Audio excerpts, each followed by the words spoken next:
I'm okay with getting into this sort of shape, but doing the show itself involves this extra 5% that is insane. Your positive imprint. Stories are everywhere. People and their positive action inspire positive achievements. Your PI could mean the world to you. Get ready for your positive imprint. Hello there, I'm Catherine, your host of this variety show podcast. Your positive imprint is transforming how we live today for a more sustainable tomorrow through education and information. Your own positive actions inspire change. Follow me on Instagram, and brilliant, I'm updating my YouTube channel, Your Positive Imprint, and you can also follow me on Facebook and connect with me on LinkedIn. Check out my website, yourpositiveimprint.com, where you can learn more about the podcast and sign up for email updates. Thank you so much for listening on Apple Podcast, Spotify, Podbean, Pandora, Amazon Music, well, your favorite podcast platform, and of course, an updated YouTube channel. Music by the legendary and talented Chris Knoll. chrisknoll.com, CHRISNOLE. Thank you again for listening and for your support of this podcast. Your Positive Imprint. What's your PI? Well, I am absolutely delighted to introduce my guest here on today's show. And he's sitting next to me Here live. I am. Yes. As an educator, I have had the honor of shaping and nurturing his critical thinking skills throughout his childhood. I fondly remember reading his captivating stories in class, watching him lead the student council as they campaigned to protect Philmont Boy Scout Ranch from coal mining, taking care of wildlife, and listening to him address the mayor about issues that matter to middle schoolers. I cheered him on as he achieved his Eagle Scout rank. Experiences that have all laid a strong foundation for his high school journey and beyond. His leadership has allowed him to navigate various paths to success, making lifelong friends along the way. In his own words, he discovered himself through his group of friends. He has committed himself to fitness, training for his next competition, and even authored a book titled Friend Boats. He occasionally co-hosts Your Positive Imprint.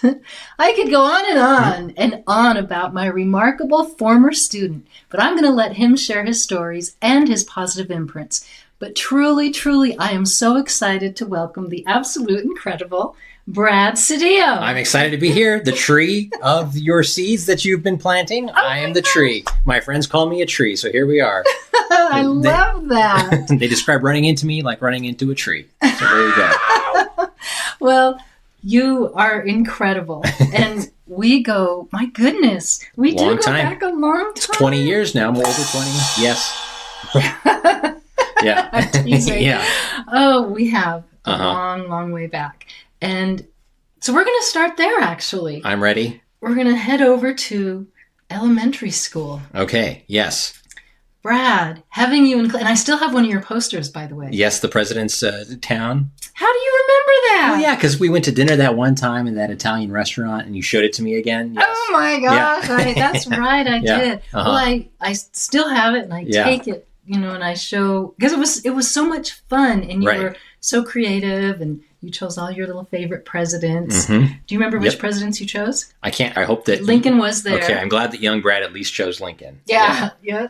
So in third grade, you were very talkative in class, not in any of the wrong ways, but of course my class was very non-traditional. Right. You had a lot of leadership skills that you were building back even then because we had student council. Right. You were a social studies buff, big time.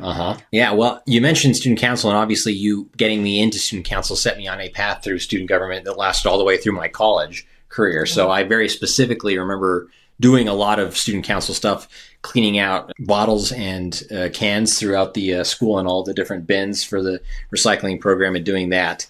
I remember one time we were making something, I can't remember what it was, but someone dropped a ruler in a hallway and you thought it sounded like a gunshot, so you freaked out.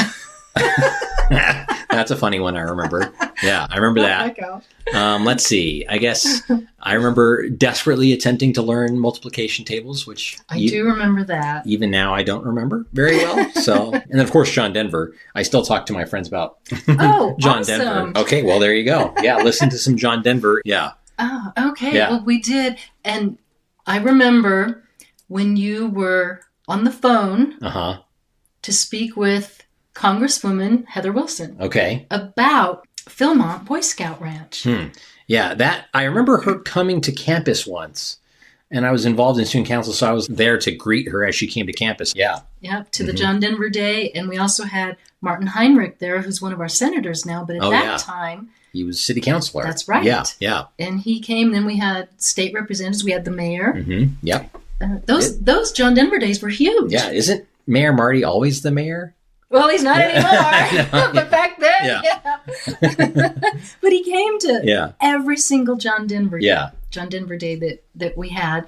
And you wrote plays. You wrote the Boy Scout play with some of your cohorts in student council, and you acted it out there in student council. Do you remember that? See, now that's all pushing. The Boy Scouts died. Yeah. Because you drank the water. Oh, geez. Well, that sounds like my Boy Scout experience. It was good foreshadowing. We're Boy Scouts, and we like to camp, hike, and enjoy the environment. One of our Boy Scout camps is in New Mexico near the Valle Vidal, which is a really cool name. It means the Valley of Life. This place has lots of Boy Scouts and other folks, like maybe your family, who come to hike and enjoy the outdoors. There are some big corporations who want to take the life out of the valley and drill for coal and oil in this area, and that coal and oil is going to make some people rich. While the rest of us lose our fun area for hiking, camping, and watching wildlife, the digging will also pollute the environment, and that can hurt our health. We need to work on Robbie Ryan's ideas and do more research in alternate fuels. And there's a coal bed methane develop and oil drilling nearby. Oh, doctor, you mean the coal bed methane that seeps into the water and begins to kill off plants, lions, tigers, and bears, and oh my, Boy Scouts? Yes, doctor, and don't forget about the oil. What could we have done to prevent the future boys of America from, We should have gone to the alternative fuels. When it came to our environment, these boys wouldn't be, if we'd only done our part to protect and preserve the environment. The coal mine didn't happen. That's right, yeah. You kids worked hard. But then you also had to break the window with the raven. Oh, geez. Brad threw a little raven puppet, at the window to make it look like it was hitting the window. And now I'm going to have to go watch it too to remember that. It was great. Big thump. Yeah. Education was fun. Yeah. When I was younger, I assumed that politics and sort of government is the way I wanted to go. So I was in student council all the way through middle school. And then in high school, I was class president most of the way through. And then I was the student body president my senior year. So I was really into student government and leadership and all of that, even at the high school period. And then I went to the University of New Mexico, and I was involved in the student government there. And I was attorney general for the campus. I ran twice for the student senate at ASUNM, which is the government body there. And the first election, you run in slates. So there were 10 of us on a slate, and 9 of them won their election, and I was the 10th who did not. So that was one of my 2 election losses in my career. So I was attorney general that year, and then the next year I was able to serve as a student senator. And it was interesting. So by the time I was a senior in high school, I'd come to realize that the aspects of politics and government that I really enjoyed were actually the parts about history. And so the more politic-y type things, because I was at the same time working towards a political science degree, I realized was not really fun, and I didn't really enjoy it, especially in relation to how the politics of the world changed in that same time frame. I realized that it's not really what brought me joy, and so I realized that the politics was actually driving me towards history, which is where my real passion is. And so that's sort of then from there where I have sort of taken it, but I still think it allows a good foundation of how to get along with people and understand the past. If you have a notion of how politics and government work, even if you yourself don't feel like you would like to be involved in that sort of thing and how it actually works in today's life. In your book, you talked about green theory politics. Yeah, right. It was a really interesting class I took in college. And it was one of those things that it helped me move away from politics and towards history, because I realized that all the political science classes I was taking were actually just the history of politics. Right. So a really great professor, Ellen Grigsby at UNM, had this class called Green Theory Politics, and it was all about essentially environmentalism in the American political historical sort of evolution. And so it was a really interesting class that had very many different takes. We read people like John Muir and all these people who throughout their nature writing actually were talking about politics and current events at the time that they were writing and all of these things. But it was more about the environmentalism of the founding fathers. And it's something you don't really think about in terms of what they were thinking of, but they were thinking of how do we steward the American environment at the same time that we're trying to create an American nation. And so it's sort of an interesting aspect of politics and history that you wouldn't really think about, but which has been an important part of a lot of it all the way throughout. I never, ever would have thought you would do. Okay. Oh. Uh-huh. Bodybuilding. Yeah. Yes, yeah, bodybuilding. Oh my gosh. And this is a recent picture too. That's So bodybuilding. Wow. So we have these pictures that we can put up later, but on YouTube. So you're looking at these pictures of you and bodybuilding, which in school you were never athletic. That's my problem. Yeah. That's your problem. What do you mean that's your problem? Look at you. I was never athletic. That's what led me to it. It was the thing. I was going to ask you that. So because you weren't athletic. So not being athletic led you to bodybuilding. Exactly. Yeah. So all throughout high school, I was very into running. I was in cross country for 4 years. I was never good at it. I was in what was called the slug club because it was the slow ones. If by the time you're senior, the way you get a letter, like a high school letter, was that you had to run in 3 varsity races. And I was never good enough over 4 years to ever do that. And so they also give you a letter if you manage to stick it out for 4 years. So I got a letter. Because you stuck it out As I graduated, I stuck it out for 4 years being terrible at running. So by the time I got to college, obviously I knew I wasn't going to do any college sports. So one of my very good friends that I talk about in the book, John Tiener, who currently lives in Oklahoma City, he was a football player in high school. And so he came to UNM and he was looking for something athletic to do. And I was looking for something athletic to replace, I was still active in high school, even if I wasn't, quote, athletic, because I cannot play a sport that involves a ball. I'm terrible at it. Basketball, football, I'm awful.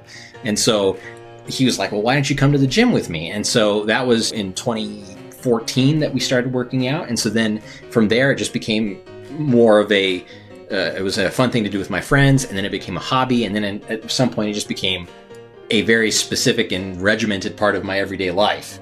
And so eventually I was like, I need to do something that would actually have an output to all of this. So I got into more of the specific bodybuilding stuff. So I got a trainer who's a professional and all these things. So it's been an interesting journey to get there. I say that I can do bodybuilding and weightlifting because it involves very little coordination or any of the barbells haven't fallen on you yet. I haven't killed myself yet with the barbell in the head. So it's one of those things that I really enjoy and I love, and I find that I finally found a sport that I am good at, is essentially what happened. So you are very good at it. Yeah, so it just took me a long time. Okay, so let's talk about bodybuilding. Yeah. What does it take to build this? Is it just protein? Yeah. What's the dedication? What is the drive? Well, so one of the things that I like about having a trainer specifically is that they are professional bodybuilders in England, actually. So I don't need someone in the gym with me showing me how to do the lifts themselves, but the two of them, they're very good. He does more of the male training and she does the female training. They're very good at setting goals. They're called the coaching couple.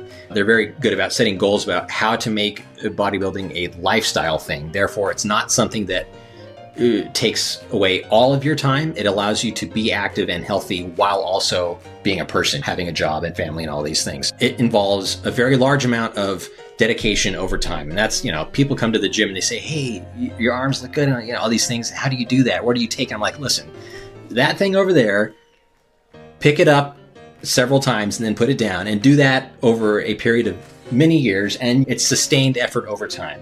And the main thing that you need is dedication, is essentially what it is. Dedication and discipline to make it a routine is the most important part. So routine, we were always taught to do arms one day, legs another day. Yeah, so that's called the split, is which days you do which body part. So the split that I generally do is you do a pull day, which is more arms and back, or a push day, which is different part of your arms and your chest, and then legs, and then you repeat and cycle. So I do that with different workouts that, again, my trainers provide for me every 6 or 8 months. I sort of change the routine that I do, but that's essentially what it is. And then, of course, the diet is a big part of it. Those pictures would be if I'm just in the maintaining mode, sort of my everyday. If you're going for a show, which I've done a couple of bodybuilding shows, that requires much more on the diet and cardio, because what you're doing is you're getting your body into a period where you are expending more calories every day than you're taking in. And the way you do that is eating disciplined levels of food in terms of both quantity and what it is that you're eating, and also cardio. So by the time you get to a show like that, you're doing cardio that's almost 2 hours a day on top of your workout, on top of not eating very much food. So it's something you can't maintain. And so that's what they say. My trainers are very good about. This is something you set your mind to do this goal, a show on this day. It's like a marathon. That's not how you live your whole life. That's just to train to lead up to that day. But you still maintain your ability to run and have aerobic fitness on all of that throughout the rest of the year. And so that's what I do most of the time. So when you're getting ready to do a show, and what was this show called? So this one, I'd have to go back and look at it again, but I think it was the Musclemania show is the name of. You're right. On the back. And that one was here that was my first show that I did, and it was in Houston, actually. And so you do the whole thing where you have to, first of all, you get into that shape, and then a week ahead of time, you start doing all of these very specific, like my trainers would tell you every hour what you're eating for the whole day.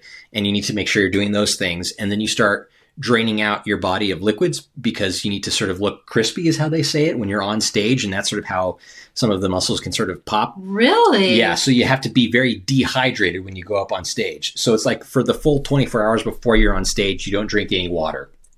Oh, I never knew that. Yeah, it's crazy. So, I mean, I'm okay with getting into this sort of shape, but doing the show itself involves this extra 5% that is insane. And then you have to get a spray tan, which you can see there. I am very, very white, and that is a spray tan. Yeah. So you have to get a spray tan, which involves a first coat in the morning, and it's freezing. And then you go a whole day in that, and you smell awful, and you can't shower. And then you get a second coat the morning of, and then you go to the show and you put something on your body like literally Pam spray to make you all shiny. And so it's a whole thing. So this is sort of the 5% after you're in good shape to do this thing for a day. That's just sort of fun. Yeah. I wanted it to say, hey, I did this with this outcome, and here are the pictures. I don't actually live that way. Yeah. What were some of the meals that you were eating? Yeah. So that week is called peak week. It's the peak of your training, and you eat rice cakes with some almond butter. There's your whole meal. For that hour. And then the next hour, maybe you'll have a strip of chicken that you get from Costco. If you get a big enough bag, you microwave 1 or 2 of those an hour, and you eat that with another rice cake, and maybe take just a sip of water and no more. And then my trainer said that if you're going to be dehydrated, you also want to add salt into your body to sort of add to that hydration. And he says that the pink Himalayan salt is the best type. So you put the almond butter on a rice cake, and then you sprinkle some pink Himalayan salt on the top, and you're set. Yeah, it's very fulfilling. Oh my goodness! Yeah, that for a whole week essentially. The whole diet. Yeah, leading up to that point. And then as soon as you're done, we went to a very excellent Italian restaurant, and I ate a ton of carbs and tiramisu. I had scotch, the whole thing. Yeah, because there's no drinking involved here either. That's a hard part too, man. Yeah, so. Wow, so the dedication is incredible. When I think about spraying Pam all over your body, you're putting something chemical on your body. Oh, yeah. Yeah, well, I mean, it's literally for maybe a 15-minute period. You're on stage for the whole thing lasts less than 15 minutes. Okay. Yeah, so it's a very quick, you get in, get out, and you shower, because it's gross. And you haven't showered in 2 days because you have to spray tan. And so, yeah, you take all of that off. I wouldn't get a spray tan any other time because I think it's kind of weird. And I obviously wouldn't do a suntan thing because that's very bad for your skin and such. So, yeah, I try to get that off as quickly as possible. Yeah. And that's interesting. So the muscles, because looking at you right now, it doesn't look like the picture, right? Yeah. Because you don't have all this, right. You didn't do the diet. The lighting, the whole thing. So all of the things that you see on Instagram and social media, that's the whole thing, is all of those pictures that people post are when they're at their best physique, first of all, and then also in the best circumstances in terms of the humidity in the room or the lighting and the camera that they're using. And if it's a professional person, it's all stage managed to make those specific moments make you look much more inhuman than you are if you were to see them walking around as a person on a normal day. So, yeah. How interesting. So you have natural atlas. And you have a medal. Yes. Yeah. So that was one of the things that I didn't obviously win the show, and I wasn't going into it thinking, oh, I'm going to win this. I went into it thinking I'm going to do well. So I think I got third in my category at that time, which was a novice because I had never done it before. So congratulations on that. That's great. I think I'll take it. Yeah. So I got the medal and I have it framed in a nice thing, and it's like, hey, I'm done. That felt good. So yeah, I enjoyed it. And then you said cardio. So what did you do for cardio to prepare for this? Yeah. So my favorite is actually a stair stepper. For whatever reason, the sweat that thing drums up is insane. So I don't like running very much in that level of time or intensity because I just feel like I've done that. I've done that and I don't need to do any more. So I found a way where I can read and do cardio at the same time. So I'm on a stationary bike or the stair stepper with a book. And the book makes it go by so much faster. If you have 45 minutes or an hour to do cardio, if you're able to read at the same time, that's the way to do it. It is 90% history and the other 10% are Agatha Christie books. Yeah. After bodybuilding, so do you plan on doing another competition? Or I know that was a dream. You had some dreams that you wanted to. My pre-30 goals or my pre-30 goals. I could be convinced to do another one at some point. I really like getting into that shape. I don't necessarily really like all of that 5% getting on stage stuff. And I'm not really interested in making it a professional thing where some people go and they do it and try and make money and all of these things. I don't really have an interest in that. So I could see it happening again, but yeah. Well, good luck if you decide to do that. You. Yes. And what a dedication to the rice cakes and the almond butter. It's really lucky that I am not a very food motivated person because otherwise I'm not sure I could do it. So yeah. Oh, that's funny. Yeah. So, okay. Well, now you've done some traveling. Yes. So there's a toast that we used to do. And I'm sure many of you have heard this before at all of the parties that we used to have. And it goes, there are good ships and there are wood ships. And there are ships that sail the sea, but the best ships are friendships, and may they ever be. Who is ready for bodybuilding? I am. No. Oh my gosh, what an adventure Brad went on. We'll join Brad Sedillo next time where he talks about good ships and wood ships. Your Positive Imprint is a free podcast. If you'd like to buy me a coffee to help fund the production of this podcast, here's how. Go to buymeacoffee.com/yourpositiveimprint, and any support you offer will be greatly valued. Thank you so much for your support and for listening to Your Positive Imprint. So try to change your perspective in order to understand the reality of others. And until next time, enjoy listening to over 200 episodes of Your Positive Imprint. Your Positive Imprint. What's your PI?